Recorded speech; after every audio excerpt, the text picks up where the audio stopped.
সবাইকে অনেক অনেক শুভেচ্ছা জানাচ্ছি আজকের রেসিপিটা দেখার জন্য। তৈরি করে দেখাবো আজকে সাদা চমচম।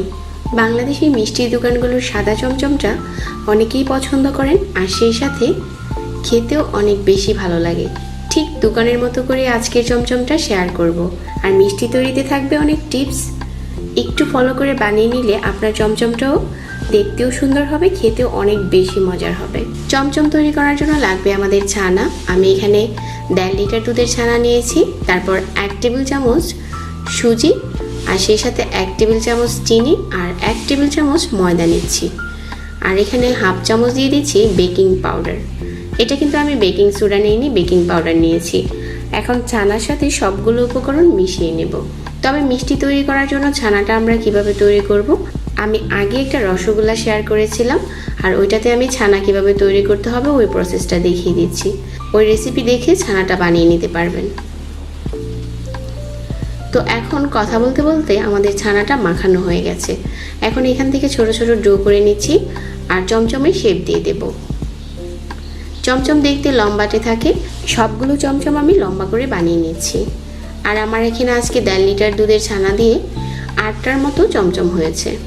এখন চুলায় একটা প্যান বসিয়ে 1 কাপ নিয়ে নিচ্ছি চিনি, আর একই কাপ দিয়ে মেপে 4 কাপ দিয়ে দিচ্ছি পানি।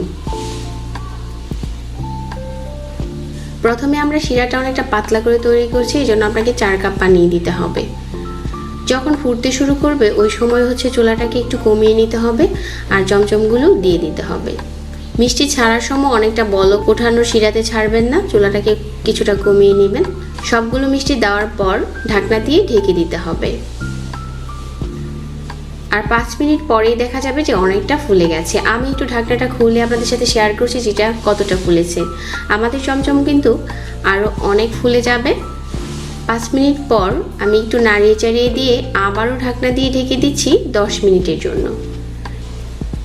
আর 10 মিনিট জাল করার পর আমরা চুলাটাকে বন্ধ করে দেব।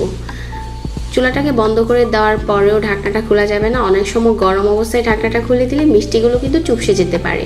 তাই এভাবে করে ঢাকনা দিয়েই আমরা মিষ্টিগুলোকে 5 ঘন্টার মতো শিরাতে ডুবিয়ে রাখবো। 5 ঘন্টা পর আমাদের মিষ্টিগুলো শিরা খেয়ে অনেকটা ফুলে গেছে।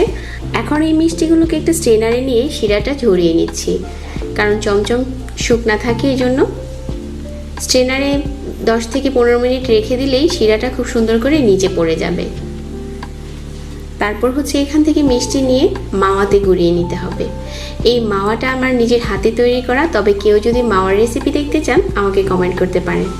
অন্য কোনো রেসিপিতে আমি মাওয়ার ভিডিওটা শেয়ার করে দেব। তো মাওয়াতে গড়ানো হয়ে গেছে, আর আমাদের চমচম দেখতেও অনেক সুন্দর হয়েছে।